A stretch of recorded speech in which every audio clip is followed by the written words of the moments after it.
আসসালামু আলাইকুম।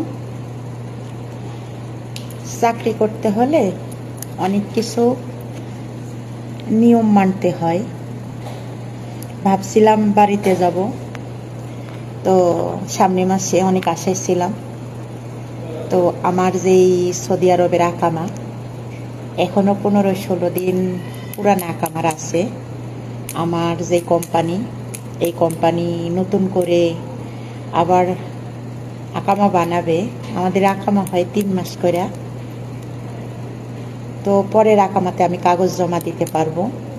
আর আরেকটা বিষয় হলো, আমাদের বাংলাদেশে যেমন রাজধানী ঢাকা, এইখানকারও রাজধানী হচ্ছে রিয়াদ, সৌদি আরবের রাজধানী রিয়াদ। তো আমাদের কাগজ রাজধানীতে জমা হওয়ার পরে ওখান থেকে আমাদেরকে ডিসিশন দিবে যে আমরা কতদিনকার ছুটিতে যাব। অবশ্যই 2 মাসের ছুটি দেয়, কারণ আমার সাথে যে আপু কাজ করতো সেই আপু 2 মাসের ছুটিতে গেছে। 2 মাসও না, 50 দিনের ছুটিতে গেছে। আর আমি পাবো 2 বছর।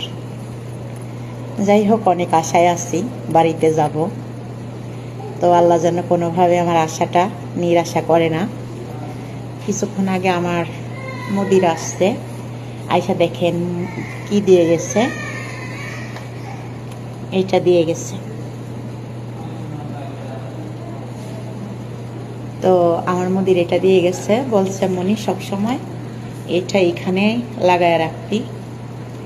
বোঝেন তো, চাকরি করলে চাকরির নিয়ম। এখন একটা সেট ফিন লাগবো, কোথায় পাবো বলেন তো? আর মুদিরকে বলছি, ঠিক আছে যে মুদির আর হয়েছে 15টা দিন বাড়ায় দেওয়া যায় না? মুদির বলতেছে, আপনারা বোঝেন মুদির কাক বলে? মুদির বলে, আমরা বলি না হচ্ছে ফোরম্যান। এই দেশে ফোরম্যানকে বলা হয় মুদির। আবার এই হসপিটালের দায়িত্ব যে আছেন তাকেও বলা হয় মুদির। অবশ্যই আমার মুদিরটা খুবই ভালো, আলহামদুলিল্লাহ। অত আছে না যে মুদির খেউ খেউ, জ্ঞান জ্ঞান, খ্যান খ্যান, চিল্লাচাল্লি, কামনা করলে মানে বকাবকি, এগুলা করে না। উনি হচ্ছেন বাংলাদেশি না, উনি হচ্ছেন মাসরি, মানে ওনার দেশ হচ্ছে মিশর। মিশরে বাড়ি ওনার। সৌদি আরব থেকে মিশর খুব একটা দূরে না, কাছাকাছি। যাই হোক, আমি যেন খুব ভালোভাবে আমার বাড়ি, আমার মা, আমার বাবা, আমার ছেলে মেয়ে 2টা বা আমি নিজেও খুব আশায় আছি। 4টা বছর হলে বাড়িতে যাই নাই। খুব আশায় আছি যে বাড়িতে যাব। সবাই আমার জন্য দোয়া করবেন, আমি যেন খুব তাড়াতাড়ি বাড়িতে যেতে পারি। এতদিন ভাবছি যে 5 বছর পূর্ণ করে তারপরে বাড়িতে যাব। এখন মনটা ছুটে গেছে বাড়িতে, মনে হয় যে খুব তাড়াতাড়ি যাই। মানে কেমন যেন মনে হইতেছে, বাড়িতে গেলে মনে হয় সন্তানদেরকে মনে একটু জোরে ধরলে ভালো লাগবো। মন ছুটে গেছে, আর থাকতে মন চাইতেছে না। যাই হোক, 4টা বছর অনেক সময় না? অনেক সময় নিজের থেকে চলে গেছে, আলহামদুলিল্লাহ। আমার জন্য সবাই দোয়া করবেন।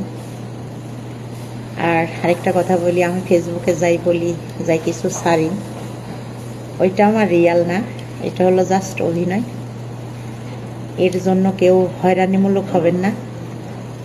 আর আমাকে যার যা ভাল লাগে বলেন, অসুবিধা নাই। তবে যারা আমাকে ভালোবেসে আমার পাশে থাকবেন, তারা হয়তো কোনো এক সময় বুঝতে পারবেন যে আসলে আমি রিয়ালি ভালো মানুষ। কি করব বলেন, কিছু পাইতে হইলে কিছু ছাড়তে হয়। আচ্ছা, যাই হোক, ভিডিওটা অনেক লং হয়ে গেছে। আমার জন্য দোয়া করবেন, আমি যেন খুব শীঘ্রই আমার ছেলে মেয়ের কাছে যাইতে পারি। আলহামদুলিল্লাহ। আসসালামু আলাইকুম। ভালো থাকবেন।